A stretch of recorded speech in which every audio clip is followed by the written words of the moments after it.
Operation lotus ఇప్పుడు పెద్దగా వినిపిస్తున్న మాట. అయితే బీజేపీకి కేంద్రంలో మొత్తం కూడా అంటే ఎన్డీఏకి పూర్తి స్థాయిలో అధికారం వచ్చినా కూడా మొత్తం కూడా 240 స్థానాలకే బీజేపీ కేవలంగా పరిమితమైంది.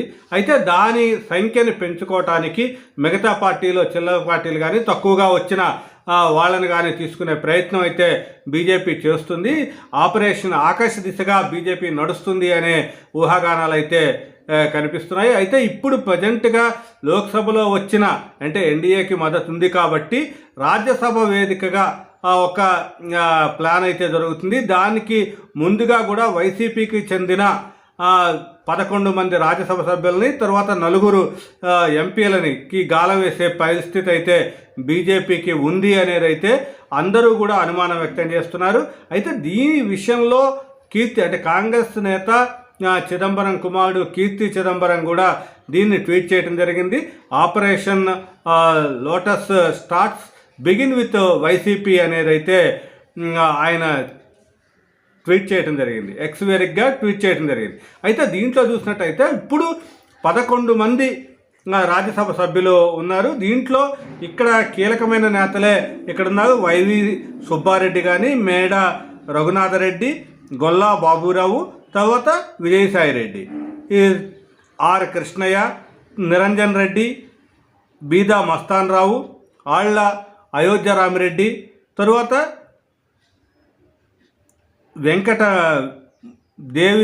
మోపిదేవి వెంకటరమణ, తరువాత పిల్లి సుభాష్ చంద్రబోస్, పరిమాల్ నత్వారి, వీళ్ళంతా కూడా వైసీపీ నుంచి ఇప్పుడున్నారు. అయితే వీళ్ళ టైం అయితే ఇంకా 4 అంటే ఇప్పుడు దీంట్లో చూసినట్టయితే పరిమాల్ నత్వాని, పిల్లి సుభాష్ చంద్రబోసు, మోపిదేవి వెంకటరమణ, అయోధ్య రామిరెడ్డి వీళ్ళవి 2026 జూన్ వరకు వీళ్ళ కాలపరిమితి ఉంది. కాబట్టి ఇప్పట్లో వాళ్ళు తొందరగా అంటే వైసీపీ నుంచి బయటికి వెళ్ళే పరిస్థితి అయితే ఉంటే తప్ప అక్కడ వాళ్ళకి బలం పార్టీకి బలం అయితే మారే అవకాశం ఉండదు. కాబట్టి వీళ్ళందరికీ ముందుగా వీళ్ళ 4 కానీ తరువాత ఇప్పుడు విజయసాయిరెడ్డి కానీ, కృష్ణయ్య కానీ, నిరంజన్ రెడ్డి, బేద మస్తాన్ రావు వీళ్ళవి మొత్తం 28 దాకా ఉన్నాయి. కాబట్టి మిగతా ఇప్పుడు మొన్ననే రాజ్యసభ సభ్యులుగా ఎన్నికైన వైవి సుబ్బారెడ్డి, మేడ రఘునాథరెడ్డి, గొల్లా బాబురావు, విజయసాయి వీళ్ళవి మాత్రం 2030 దాకా ఉన్నాయి. కాబట్టి దీంట్లో అంచెలంచెలుగా ఉంటాయి. కాబట్టి వీళ్ళలో మొత్తం కూడా 11 మందిలో 8 మంది సభ్యులు మారితే పూర్తి స్థాయిలో వైసీపీ రాజ్యసభ మొత్తం కూడా బీజేపీలో విలీనమయ్యే ప్రక్రియ అయితే ఉంటుంది. కాబట్టి 3/3 మెజార్టీ ఉన్న సభ్యులంతా ఒకేసారి పార్టీ మారినట్టయితే వాళ్ళని పూర్తి స్థాయిగా బీజేపీలో కలుపుకునే అవకాశం ఉంటుంది. కాబట్టి దీనికోసమే బీజేపీ గాలం వేస్తుంది అనేది అయితే జరుగుతుంది. ఇప్పుడైతే బీజేపీకి రాజ్యసభలో 97 మంది అంటే ఇటీవల కొంత పెరిగినా కూడా 97 మంది సభ్యులు ఉన్నారు. మొత్తం ఎన్డీఏకి చూసినట్లయితే 119 దాకా ఉన్నారు. మొత్తం రాజ్యసభలో 245 స్థానాలకి మొత్తం 123 పైగా బలం సాధించినట్టు. కాబట్టి ఆ దిశగానే మొత్తం వీళ్ళకి గాలం వేయటానికి ప్రయత్నిస్తుందని తెలుస్తోంది. అయితే ఇక్కడ చూసినట్టయితే ఇక్కడ పరిమాల్ నత్వాలు కానీ తరువాత మిగతా ఆర్ కృష్ణయ్య కానీ వీళ్ళంతా కూడా కొద్దిగా జారిపోయే పరిస్థితి అయితే ఉంది. అంటే బీజేపీ వీటన్నిటికీ కూడా వచ్చే అవకాశం ఉంటుంది. కాబట్టి ఇక్కడ తెలంగాణ ఇప్పుడు ఆర్ కృష్ణయ్య కానీ, నిరంజన్ రెడ్డి కానీ తెలంగాణకి చెందిన వాళ్ళు. తరువాత మిగతా వాళ్ళలో చూసినట్టయితే ఇక్కడ వైవి సుబ్బారెడ్డి, తర్వాత విజయసాయిరెడ్డి వీళ్ళు మటుకు మేడ రఘునాథరెడ్డి వీళ్ళ మటుకే అక్కడ జగన్కి అత్యంత సన్నిహితులుగా ఉంటారు.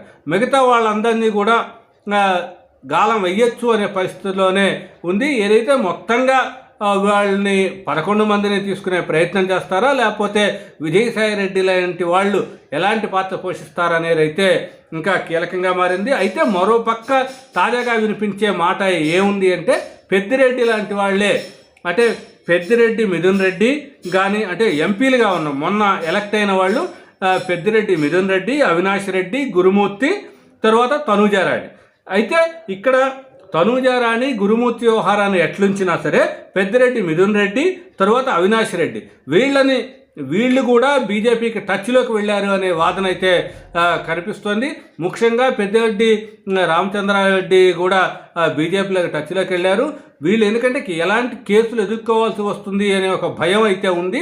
కాబట్టి అవినాష్ రెడ్డిని కూడా, అంటే ఆల్రెడీ కేసుల్లో ఉన్నాడు కాబట్టి అవినాష్ రెడ్డి కూడా బీజేపీకి వచ్చే అవకాశం ఉంటుంది అనేది అయితే యోచిస్తున్నారు. ఏదేమైనా అంటే ఇలాంటి వార్తలన్నీ వస్తూనే ఉంటాయి. ఎందుకంటే ఇప్పుడు జగన్కి అత్యంత సన్నిహితుడు బంధువు అయిన పెద్దిరెడ్డి రామచంద్రారెడ్డి కుటుంబం బీజేపీ వైపు చూడటం అంటే మామూలు విషయం కాదు.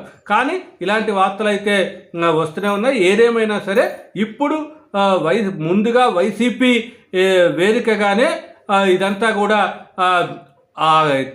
ఆపరేషన్ లోటస్ జరిగే అవకాశం ఉంది. అయితే ఇక ఎమ్మెల్యేలు 11 మంది ఎమ్మెల్యేలు ఉన్నా కూడా వాళ్ళని ఏ విధంగా ఇచ్చేస్తారు అనేది అయితే తర్వాత తెలవాలి. ఏదేమైనా సరే ఆపరేషన్ లోటస్ ఏపీ మీద ప్రయోగిస్తే ఏ విధంగా ఉంటుంది అనేది అయితే భవిష్యత్తే తేల్చాలి.